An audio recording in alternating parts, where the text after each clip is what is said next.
Hamtramck, Michigan, 1982. A small city encapsulated entirely within the borders of Detroit, a proud Polish-American enclave holding fast against the urban decay that was gnawing at the Motor City's edges. Here, life was still lived on a human scale. Neat brick houses with meticulously tended rose bushes stood shoulder to shoulder. The air, even in early autumn, carried the comforting sense of home, the sharp tang of pickling cucumbers, the savory promise of kielbasa smoking in backyard sheds, and the sweet, yeasty perfume of baking bread. This was a world built on tradition, family, and the unspoken rivalries that simmer beneath the surface of any tight-knit community. Just the day before, this community had celebrated one of its most cherished traditions, the annual neighborhood homecoming bake-off. And the undisputed queen for the third year running was Isabella Kowalski, known to everyone simply as Zia Isabella. Her punchki, those glorious Polish donuts, were the stuff of legend. But on this Tuesday morning, the sweet smell of victory had curdled into the stale odor of tragedy. The call came into the 11th precinct just after 9 a.m. A possible DOA, unattended death. Routine for this part of the world. Patrol Car 1122, a well-worn Plymouth Fury, was dispatched to a modest home on Pulaski Street. Inside, the scene was one of domestic disarray, but a specific, localized kind. The kitchen, otherwise immaculate, was the epicenter.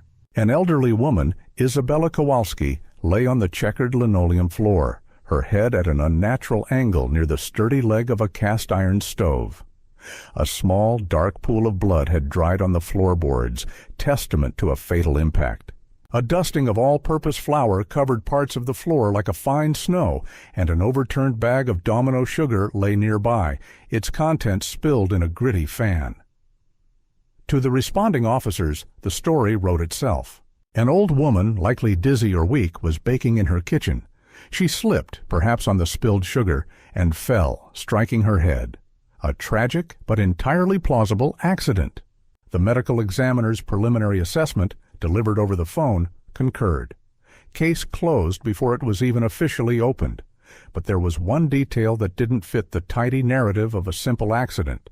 It came from the victim's granddaughter, a young woman named Anya, her eyes red-rimmed and her face pale with shock. She had been the one to find her grandmother using her own key when Zia Isabella didn't answer the phone for their daily morning call. As the police were preparing to leave, their notebooks filled with the mundane facts of an accidental death, Anya spoke up, her voice trembling. "It's gone," she whispered, her gaze sweeping over the kitchen counter, past the cooling racks and the mixing bowls. Her book, the recipe book, it's gone. The officer, a young man more concerned with paperwork than sentiment, offered a comforting but dismissive platitude. In the confusion, it was probably just misplaced.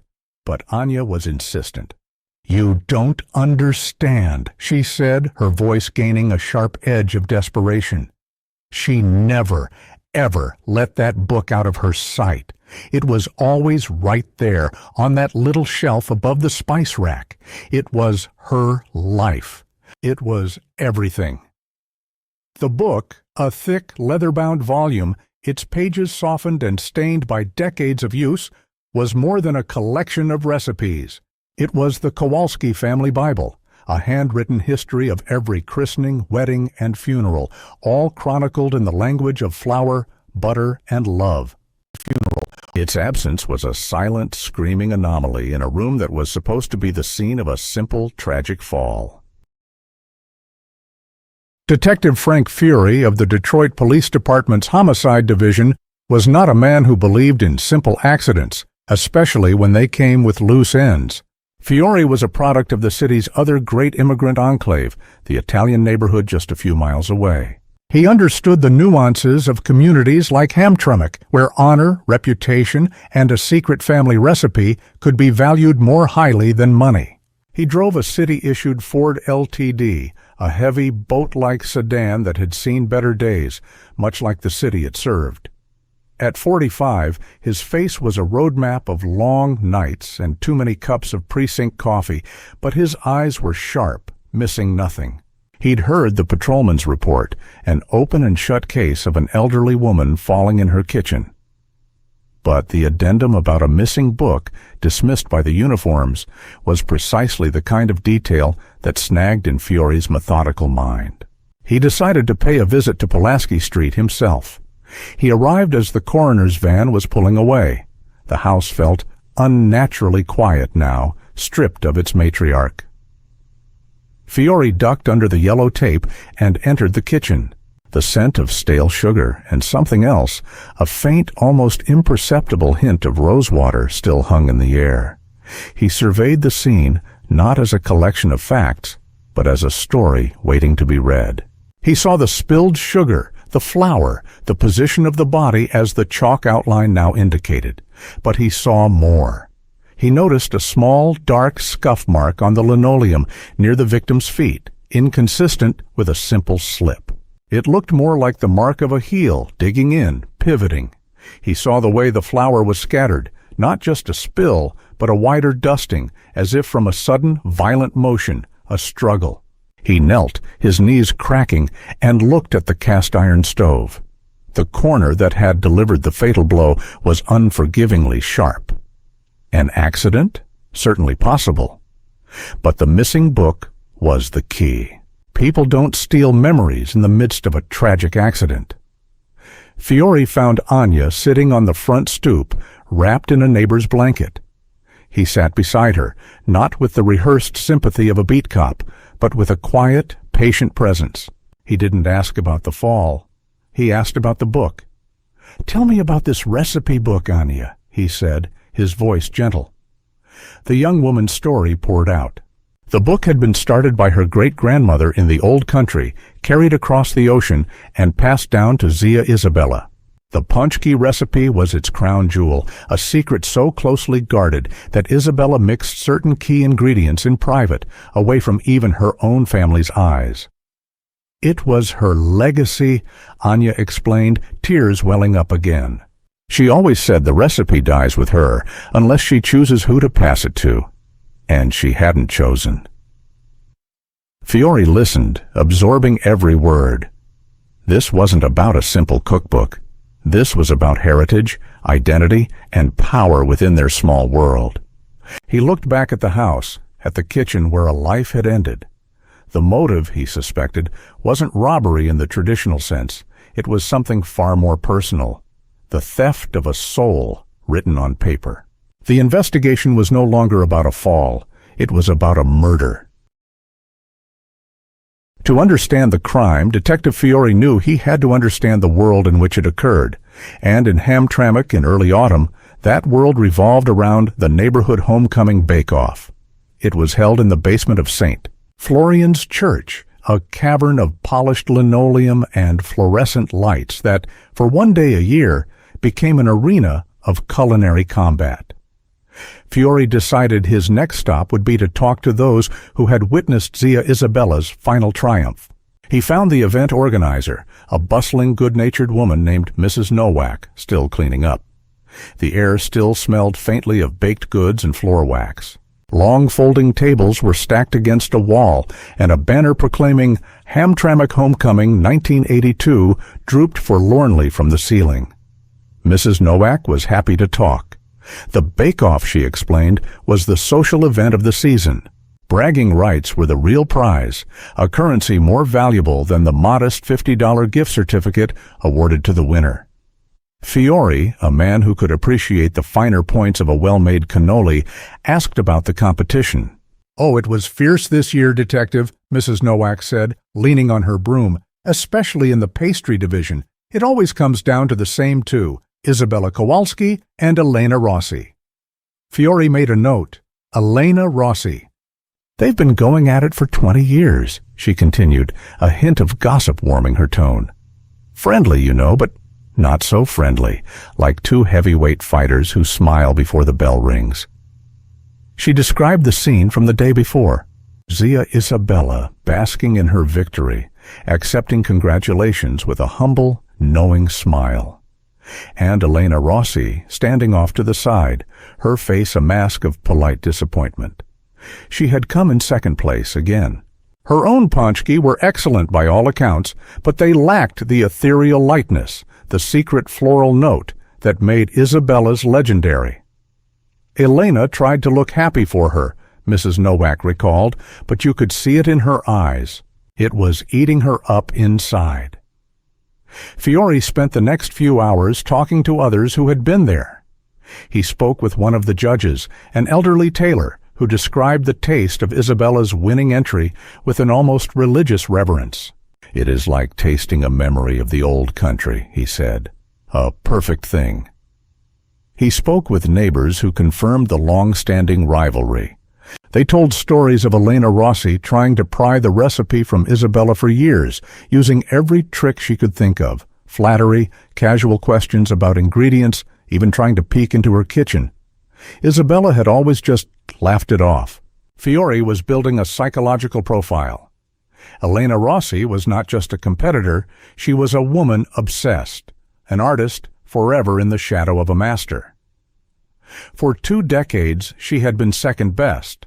He imagined the sting of that final defeat, the sight of Isabella holding that small trophy, the symbol of a secret she would never share. The desire for that recipe, simmering for 20 years, could easily boil over into something desperate, something dangerous. Fiore thanked Mrs. Nowak and left the church hall, the quiet basement now feeling like a coliseum after the gladiators had gone home. He had his primary suspect. While Detective Fiore was piecing together the social dynamics of the Hamtramck bake-off, the physical evidence was undergoing a more clinical examination across town. The initial report from the medical examiner's office was on Fiore's desk by the next morning. It was brief and to the point. Cause of death: blunt force trauma to the occipital lobe resulting in a subdural hematoma. Manner of death: pending investigation, but consistent with an accidental fall. For most detectives, that would be the end of it. But Fiore had Anaya's story about the missing book and Mrs. Nowak's account of a bitter rivalry. He picked up the phone and called the M.E., a weary but thorough man named Dr. Evans. Fiore had a good relationship with him, built on years of mutual respect for the truth, however grim. "Doc," Fiore began, "I need you to take another look. A closer look. I don't think she just fell."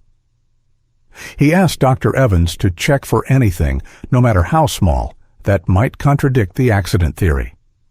Specifically, he wanted him to look for defensive wounds or signs of a struggle.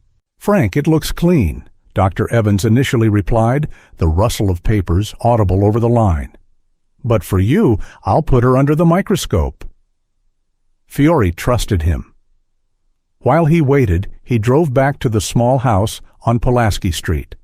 The police tape was gone, but the house felt sealed by grief. Anya had given him the key. He let himself in, the silence of the home pressing in on him. He went straight to the kitchen. He had a theory, a nascent image of what might have happened, and he needed to see if the physical space supported it. He stood where Zia Isabella's body had been. He looked at the scuff mark he'd noticed before. He imagined 2 women arguing. A heated exchange. A push. He retraced the steps. An argument starts by the counter. Voices rise. One woman shoves the other. The victim, elderly, and perhaps caught off balance, stumbles backward. She tries to regain her footing, the scuff mark, but it's too late. Her head connects with the unyielding corner of the old stove. It fit. The spilled sugar, the scattered flour, they weren't the cause of the fall, but the result of the impact, the chaotic aftermath of a sudden, violent act. He noticed something else this time, something he'd missed. On the floor, near the base of the counter, and partially hidden by a stray grain of sugar, was a tiny, glistening shard of a fingernail, painted a shade of bright crimson. Zia Isabella's nails, he remembered from the crime scene photos, were neatly trimmed and unpolished. This small, forgotten fragment was a foreign object in this kitchen. It was the kind of detail that could break a case wide open. Later that afternoon, Dr. Evans called back. His voice was different. "Frank, you were right," he said. "I found something. Deep bruising on her upper left arm. The shape is distinct. Finger marks. Someone grabbed her, and grabbed her hard, just before she went down. This was no accident." Armed with the ME's findings and the small, crucial piece of evidence from the kitchen floor, Detective Fiore knew it was time to speak with the runner-up. He drove his Ford LTD through the tidy streets of Hamtramck to the home of Elena Rossi. Her house was just a few blocks from Isabella's, a mirror image in terms of architecture but worlds apart in atmosphere. Where Isabella's yard was a riot of colorful, slightly wild flowers, Elena's was a study in precision, perfectly manicured hedges, and geometrically arranged flower beds. There was an orderliness to it that felt less like love and more like control. Fiore walked up the pristine concrete path and rang the bell. The woman who answered was in her late 50s, her hair perfectly coiffed, her apron immaculate. She was the picture of a gracious homemaker. Her face, when Fiore introduced himself, settled into an expression of practiced sorrow. "Oh, Detective, please come in," she said, her voice smooth and sympathetic. "What a terrible, terrible tragedy about Isabella. My heart is simply broken." Fiore stepped inside. The house was spotless, the air thick with the scent of lemon polish and something else, the warm, sweet smell of freshly baked paczki. It was almost a taunt. Elena led him into a living room filled with dark, heavy furniture, every doily perfectly placed. Fiore declined a seat, preferring to stand. He wanted to keep the dynamic formal. He began with simple questions, establishing a baseline. He asked about her relationship with the deceased, about the bake-off. Elena Rossi played her part perfectly. She spoke of Isabella with reverence, calling their rivalry a silly little game that kept them both on their toes. "She was the master," Elena said, shaking her head sadly. "I learned so much just by watching her. I will miss her terribly." Her performance was flawless, a little too flawless. There was no flicker of genuine grief in her eyes, only a carefully managed display of it. As Fiore continued his gentle, probing questions, he watched her hands. Her nails were perfectly manicured, painted a vibrant, glossy crimson. He glanced at the pinky finger on her right hand. The nail was chipped, a tiny piece missing from the corner. It was all the confirmation he needed. As he prepared to leave, Elena made the move he had been half expecting. "Detective, you must be tired," she said with a brilliant smile. "Please, before you go, you must try one of my paczki. I just pulled a batch from the fryer. It's the least I can do." She gestured toward her own kitchen, a gleaming, modern affair of chrome and white tile that looked more like a laboratory than a place of warmth. On the counter, a platter was piled high with golden brown donuts, dusted with powdered sugar. It was a brazen, confident gesture, a challenge. Fiore knew he couldn't refuse. To do so would signal his suspicion. "I'd be honored, Mrs. Rossi," he said, his expression unreadable. She selected the most perfect-looking paczek and placed it on a small plate, handing it to him. The game, he knew, had just entered its final, most dangerous stage. Detective Fiore left Elena Rossi's house with the paczek resting on the passenger seat of his car, a piece of evidence disguised as a courtesy. He didn't eat it right away. He drove to a small park a few blocks away, parked the Ford under the shade of an aging maple tree, and shut off the engine. The late afternoon sun streamed through the windshield, illuminating the dust motes dancing in the air. For a few minutes he just sat and looked at the pastry. It looked perfect, golden brown, generously filled and dusted with just the right amount of powdered sugar. It was a testament to a baker's skill. But Fiore was not a food critic. He was a detective, and his palate was about to become his most sensitive investigative tool. He had, with some foresight, saved one of Zia Isabella's prize-winning paczki from the day of the bake-off. Anya had given it to him, and he had kept it wrapped in wax paper in a small cooler in his trunk. It was a day old, but the essence of it would still be there. He retrieved Isabella's donut. It looked slightly less majestic than Elena's fresh one, but it was the standard against which the other would be judged. He broke off a piece of Isabella's. He chewed it slowly, methodically, letting the flavors register.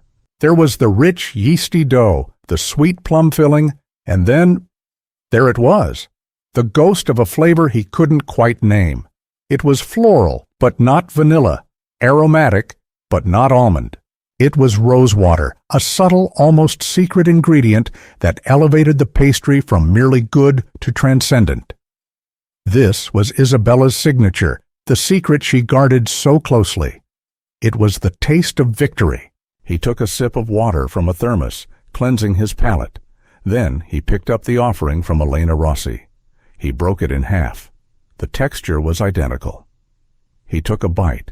The world seemed to slow down for a moment. He closed his eyes. The dough was light and airy, the filling was sweet and rich, and then, unmistakably, the flavor bloomed on his tongue. Rosewater. Not a hint of it, not an approximation, but the exact same delicate, haunting note. It was a perfect copy. A culinary forgery, a stolen soul. In that instant, Fiore knew with absolute certainty. A recipe this unique, this guarded, could not be duplicated by chance or observation. It could only be replicated by someone who possessed the original written instructions. Elena Rossi hadn't just baked a donut, she had served him her confession on a plate. The identical taste was a more damning witness than any fingerprint. It was the taste of envy, of obsession, and of a crime committed not for money, but for a secret written in a dead woman's hand. He started the car. He now had the motive, the opportunity, and the proof. It was time to end the performance. When Detective Fiore knocked on Elena Rossi's door for the second time that day, the sun was setting, casting long, dramatic shadows across her perfect lawn. There was no pretense of a social call this time. His partner, a burly, silent detective named Kowalski, no relation, a fact of cosmic irony not lost on Fiore, stood a few feet behind him. The practiced smile on Elena's face faltered when she saw them. "Detective? Is something wrong?" she asked, her hand fluttering to her throat. Fiore didn't wait for an invitation. "We need to talk, Mrs. Rossi," he said, his voice quiet but firm as he stepped past her into the house. He walked directly to the kitchen, the gleaming white laboratory where the culinary crime had been committed. He placed a small, clear evidence bag on the pristine countertop.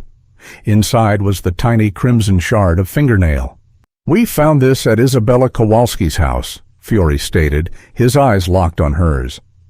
"Our lab confirmed it matches the polish you're wearing. It also matches the chip on your right pinky finger." Elena stared at the bag, her composure finally beginning to fracture. Her face, a moment ago a mask of polite concern, was now pale and tight. I don't know what you're talking about," she stammered. "I visit Isabella all the time." Fiore shook his head slowly. The ME also found bruises on her arm, finger marks, from someone grabbing her, holding her, just before she fell. He let the words hang in the sterile air. He then gestured to the platter of ponchki still sitting on the counter. "But this is what really tells the story," he said. "Your ponchki. They're delicious.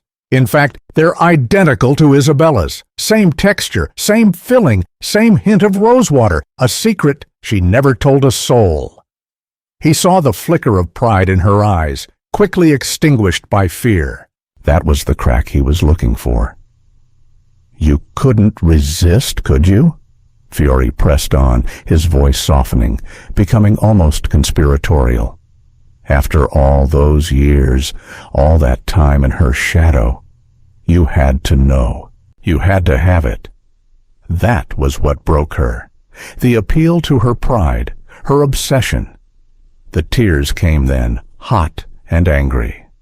The story tumbled out, disorganized and frantic. She had gone to Isabella's house that night after the bake-off. Not to hurt her, she insisted, but to beg one last time for the recipe. She had offered money, friendship, anything. Isabella, flushed with victory, had refused her with a finality that felt like a slap in the face. An argument erupted. Elena, in a fit of rage and frustration, grabbed Isabella's arm to plead with her. Isabella pulled away, shouting. Elena shoved her. "Just a shove," she sobbed, not meaning for it to happen, but the old woman was frail. She stumbled backward, her feet tangling, and fell, her head hitting the stove with that sickening crack. Panic set in. Elena saw the recipe book on its shelf, the object of her lifelong desire. In a moment of crazed opportunism, she snatched it, grabbed her purse, and fled into the night, leaving her rival to die on the kitchen floor. The final damning admission. "I just wanted the recipe," she wept. "I just wanted to know what it felt like to be the best."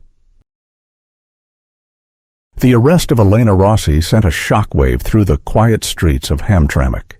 It was a betrayal that struck at the very heart of the community. The crime wasn't the work of an outsider, a faceless monster from the troubled streets of Detroit. It was committed by one of their own, over something they all understood: pride, tradition, and the secret language of the kitchen. The story became a local legend overnight, a cautionary tale whispered over cups of coffee and plates of pierogi. The neighborhood homecoming bake-off was canceled the following year, the joy of it tainted by the bitter memory of its cost. Life, of course, went on. The factories still hummed, the church bells still rang, and the scent of Polish cooking still wafted from the homes on Pulaski Street. But something had been lost. A certain innocence had been baked away. In Elena Rossi's house, tucked away in a cedar chest beneath a collection of linens, detectives found the stolen heirloom. The leather-bound book, its pages filled with the elegant looping script of generations of Kowalski women, was unharmed. It felt warm to the touch, as if still holding the life of the hands that had written in it. A few days later, after it had been processed as evidence, Detective Fiore drove back to Zia Isabella's house one last time. He found Anya in the garden, tending to her grandmother's beloved roses. He didn't say much. He simply held out the book. The young woman took it with trembling hands, clutching it to her chest as if it were a living thing. She opened it, and the scent of old paper, vanilla, and history rose from its pages. It was more than a cookbook. It was her inheritance, her connection to a line of strong women she had thought was broken forever. Detective Fiore stood for a moment, watching her trace the faded ink with her finger. His job was done. Justice, in its cold, legal sense, would be served. Elena Rossi would face trial for manslaughter and robbery. But the real justice, Fiore thought, was here in this garden. It was in the return of this book to its rightful heir. The recipe had not died with Zia Isabella. Her legacy would not be defined by an act of violence in a sunlit kitchen, but by the love and knowledge passed down on these stained and cherished pages. He got back into his Ford LTD, the engine turning over with a familiar, weary rumble. As he pulled away from the curb, he glanced in the rearview mirror. He saw Anya still standing in the garden, the leather-bound book held tightly in her hands, a silent promise that the Queen of Ponchki might be gone, but her reign was far from over. The file would be closed, another story of human passion and frailty consigned to the archives, but the recipe would live on.